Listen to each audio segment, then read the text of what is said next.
So what we've done is that we have a deal. So this is my demo deal I'm going to show you guys. And then I created 2 partners. So one is CDW. They have a partner margin of 25%. And then Capgemini is another partner. They have a partner margin of 30%. And then what I did is I created a property on HubSpot called partner margin. And this is a sync property. So that's blank right now. And this actually reads from the associated deal. So if I am a sales rep, I will associate a partner. So let me go ahead and do Capgemini, and I'm going to hit partner as the label to that particular piece. And so that is going to then sync the partner margin here. So if I refresh, you now see partner margin is 0.3. And so that then reads. So let's go ahead and build a quote with Capgemini as our partner. So let me select this price book. So what I did is we'll add 264, M365, and implementation fee to this deal.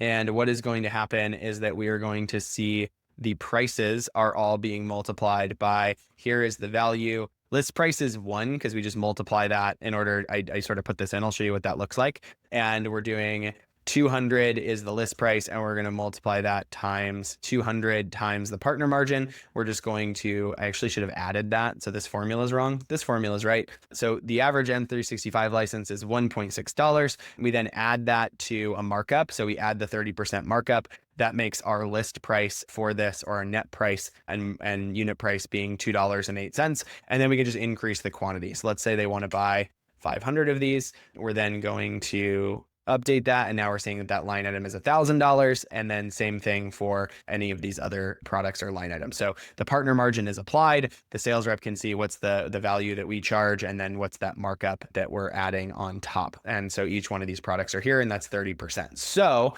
let's say we want to change the partner. So this is CDW. They have that 25% margin. This is Capgemini. They have a 30% margin.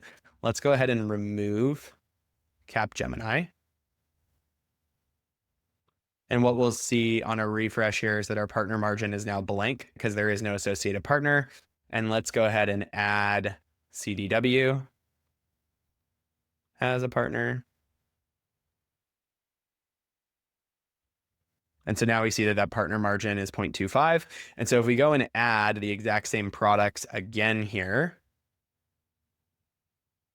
and we'll do all of them, we'll see that our partner margin is now 25%, and that's marking it up. And we're now seeing that, as we up the quantity, same thing kind of happens here. Let's say that's 250. Our net price is going to increase to reflect that 250. And then any discounts, anything else we do here will be off of that amount. So if we do 50% off, that's going to drive down that net price to 250 because we're discounting off of that updated amount. And so the partner margin gets calculated in first, and then any discounts come off the top there because of how we structured this. So quantity is here. You could put quantity just in the calculated price, depending on how you want to structure it. Again, the way I made those is we just built calculated prices into all of our products. And so I'm just saying, take the base price, add the base price times the partner margin. That's how we figure out what our total price should be. And so that is what this is going to probably look like. Again, I whipped this up. If you don't want to show some of these properties, or you want to have some things up here, we can make all of those changes for you. So this is what that actually structures and looks like in the quote builder.